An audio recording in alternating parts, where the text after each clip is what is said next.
Entrepreneurs like to call the shots.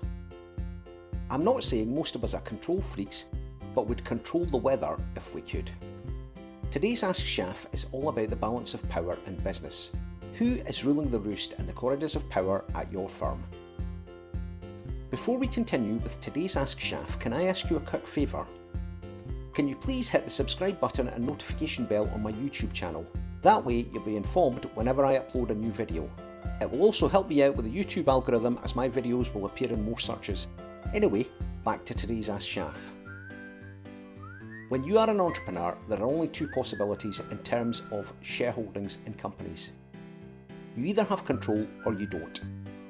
I simply don't do messy compromises where it's unclear who is making the final decision. The business can't move forward unless there is only one captain at the helm.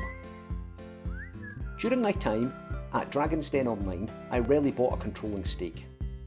I was happy to offer advice, expertise, and have some rights over future shareholdings, but I wasn't responsible for the overall business.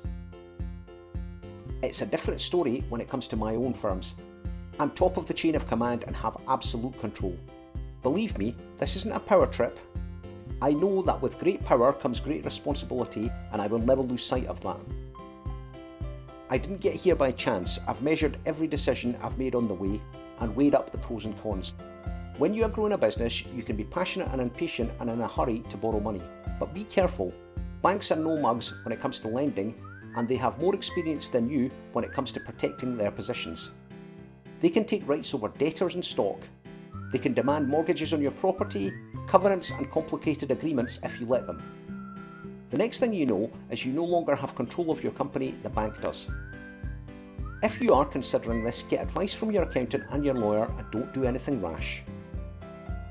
You need to stay in control of the company so that you can make the decisions. Is it the right time to expand? Do you need more staff? Bigger premises? Better equipment? You know the company best, so you're the best person to make these vital calls.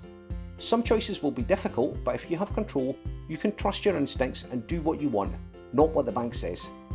Of course, there will be times when you need to attract investment into your company. Just be careful about what you're offering in return for that investment. Here's a bit of advice. Make sure the paperwork's idiot-proof. Shareholders' agreements need to be spelled out what everybody can and can't do. They don't need to be expensive to be drawn up, but can be priceless when it comes to avoiding problems further down the line. Entrepreneurs are natural risk takers. The reason you gambled on your business idea in the first place was so you could be in control and be your own boss. Remember that when it comes to making big decisions about your future. What do you think? Let me know. Like, comment and share, and don't forget to check out next week's Ask Shaf.